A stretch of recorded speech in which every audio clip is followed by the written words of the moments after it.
Hey guys, welcome back to my channel. तो हम class 10 के चैप्टर नंबर 2 का ऑलरेडी काफ़ी सारी सीरीज़ को हम पीछे कंप्लीट कर चुके हैं, काफ़ी सारी थ्योरीज को हम कंप्लीट कर चुके हैं। परमाणु मॉडल हम पढ़ रहे थे, जिसमें कि हम थॉमसन का परमाणु मॉडल, रदरफोर्ड का परमाणु मॉडल ऑलरेडी कंप्लीट कर चुके हैं, जो कि आपको पीछे वाली वीडियोज़ में मिलेगा। तो पीछे वाली वीडियोज़ को ज़रूर देखिए। इससे पहले हम इलेक्ट्रॉन, प्रोटॉन, न्यूट्रॉन और कैथोड, एनोड, समस्थानिक, संभारिक, परमाणु क्रमांक, द्रव्यमान संख्या एटसेट्रा की भी वीडियोज़ कंप्लीट कर चुके हैं, जो कि आपको पीछे वाली वीडियोस में मिलेंगी। तो उन्हें ज़रूर देखिए ताकि आगे का अच्छे से समझ आए। तो आज का जो हमारा टॉपिक है वो है बोहर का परमाणु मॉडल या फिर Bohr atomic model, which is actually very important, क्योंकि इसी परमाणु मॉडल के बेसिस पर आपका मॉडर्न परमाणु मॉडल बना है।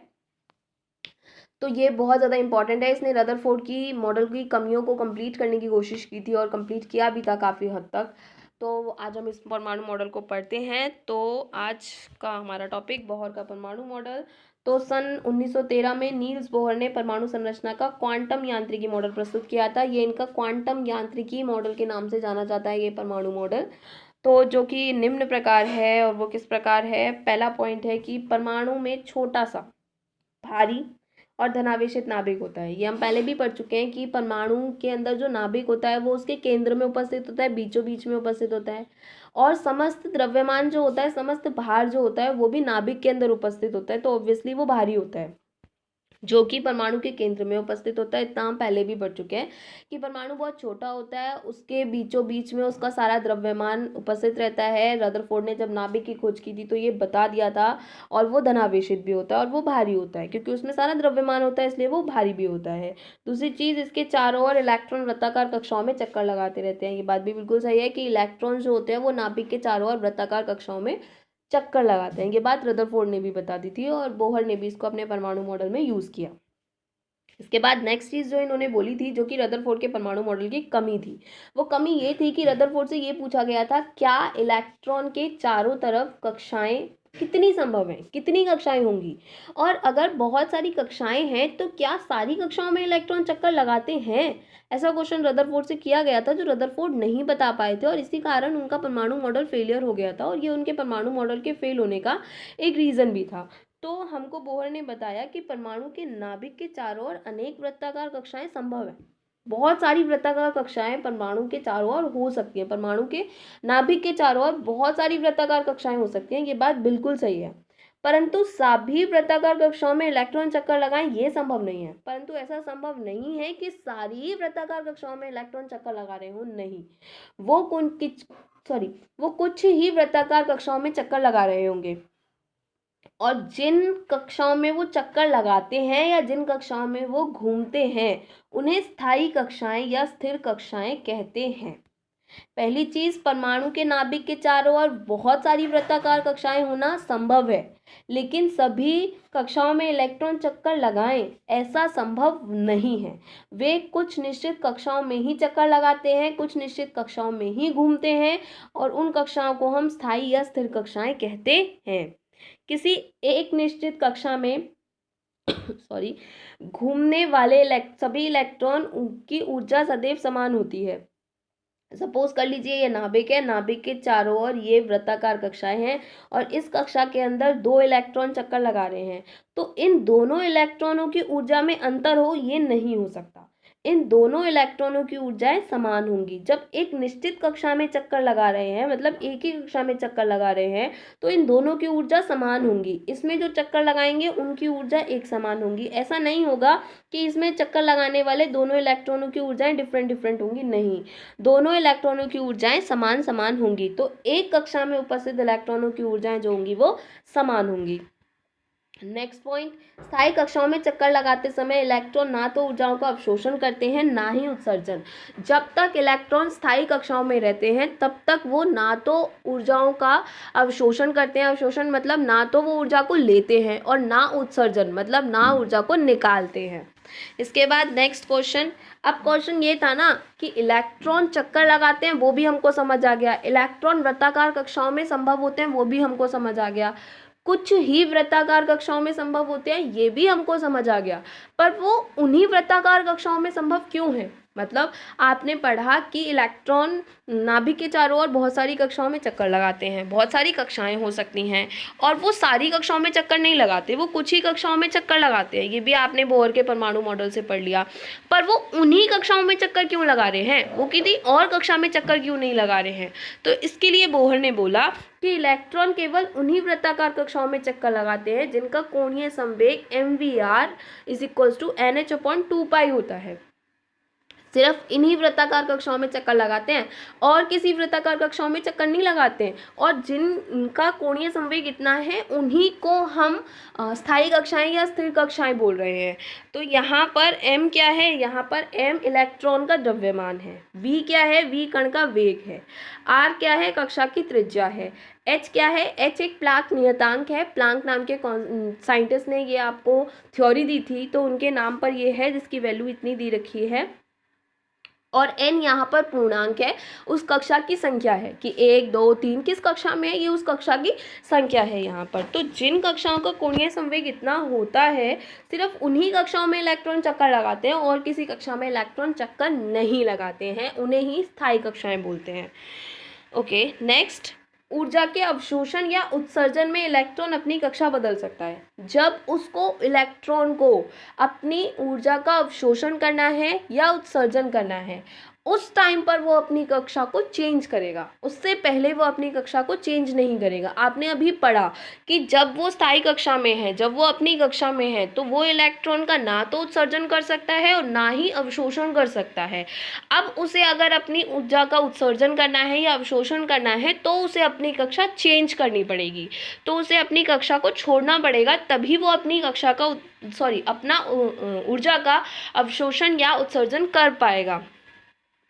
तो अगर इलेक्ट्रॉन को कम ऊर्जा स्तर से, कम ऊर्जा स्तर मतलब E1, नीचे वाला जो है वो कम ऊर्जा स्तर है और ऊपर वाला जो है वो ज़्यादा ऊर्जा स्तर है, तो अगर उसे कम ऊर्जा स्तर E1 से अधिक ऊर्जा स्तर E2 में जाना है, तो उसे एक फोटोन ऊर्जा का अवशोषण करना पड़ेगा। अब ये फोटोन क्या होता है?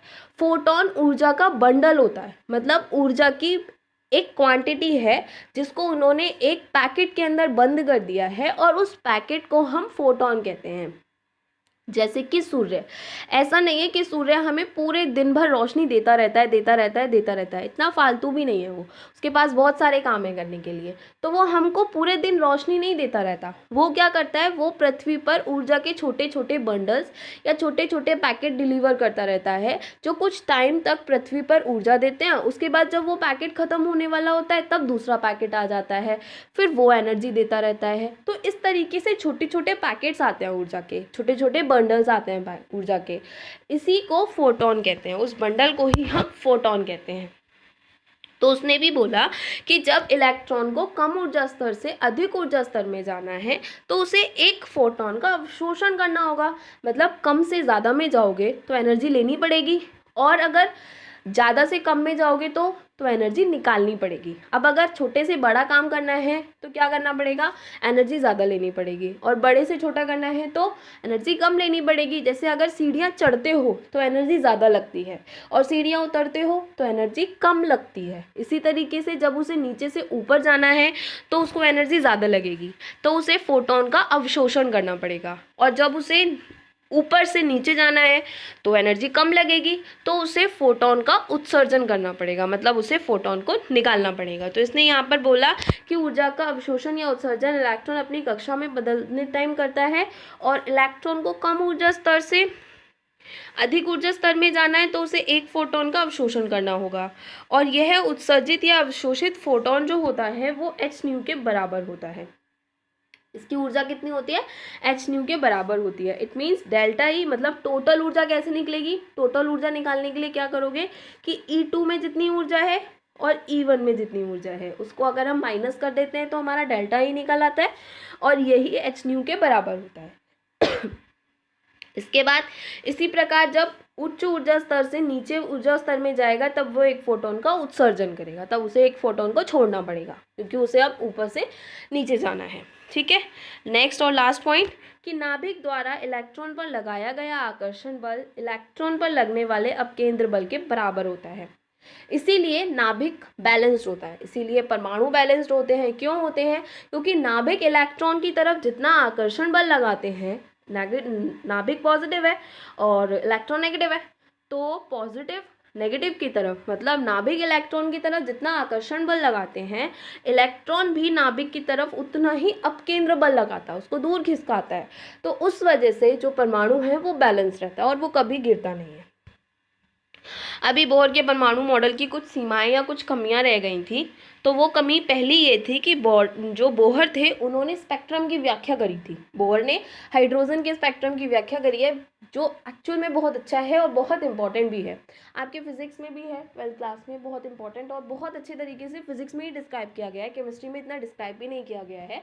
तो इसके अंदर आपको बोहर ने हाइड्रोजन के परमाणु मॉडल को समझाया था, हाइड्रोजन के स्पेक्ट्रम को समझाया था, या आयनों के स्पेक्ट्रम की उन्होंने व्याख्या की थी, लेकिन सिर्फ उन्हीं की जिनके अंदर एक इलेक्ट्रॉन था, सिर्फ जिनके अंदर एक इलेक्ट्रॉन था, ये उन्हीं के स्पेक्ट्रम की व्याख्या कर पाए थे।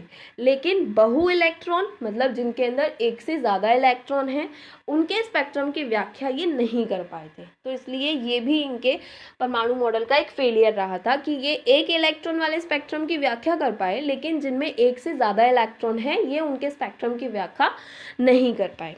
नेक्स्ट, बोहर का परमाणु मॉडल जो था वो स्पेक्ट्रम पर चुंबकीय प्रभाव को दर्शा नहीं पाया था कि स्पेक्ट्रम पे चुंबक का प्रभाव किस तरीके से पड़ता है। अगर स्पेक्ट्रम में ऊर्जा ज़्यादा है तो चुंबक का प्रभाव क्या पड़ेगा, या कम है तो किधर पड़ेगा। तो ऐसा कुछ भी बोहर एक्सप्लेन नहीं कर पाए थे। नेक्स्ट, ये मॉडल त्रिविमीय मॉडल की व्याख्या नहीं कर पाया था। त्रिविमीय मतलब 3D मॉडल्स जो हैं, जो आज के टाइम पर बहुत ज़्यादा यूज़ किए जाते हैं, तो उन मॉडल्स की भी एक्सप्लेनेशन ये नहीं दे पाए थे। इसके बाद ये जो थे वो अणुओं की व्याख्या नहीं कर पाए थे। ये परमाणुओं के बारे में बता पाए थे, लेकिन अणुओं के बारे में ये एक्सप्लेन नहीं कर पाए थे। इसके बाद डायग्रामेटिकली कुछ इस तरीके से ये परमाणु मॉडल दिखाई देता है, जिसके अंदर ये सबको बीच में दिखाई दे रहा है कि यहाँ एक न्यूक्लियस होता है, न्यूक्लियस के अंदर प्रोटॉन्स होते हैं जो कि आपको ब्लू से दिखाई दे रहे हैं, न्यूट्रॉन भी होते हैं जो कि आपको रेड से दिखाई दे रहे हैं, और चारों तरफ वृत्ताकार कक्षाएं होती हैं जिनमें इलेक्ट्रॉन चक्कर लगाते हैं जो कि आपको ग्रीन से दिखाई दे रहे हैं। तो इस तरीके से ये कुछ परमाणु मॉडल हमको समझ आता है, बोहर का परमाणु मॉडल। आई होप सबको क्लियर हुआ हो। कुछ समझ नहीं आया हो, कोई पॉइंट समझ में नहीं आया हो, तो आप कमेंट सेक्शन में बता सकते हैं, हम उसको फिर से एक्सप्लेन करेंगे और फिर से समझेंगे। घर पे रहिए, पढ़ते रहिए, स्टे होम, सेफ होम।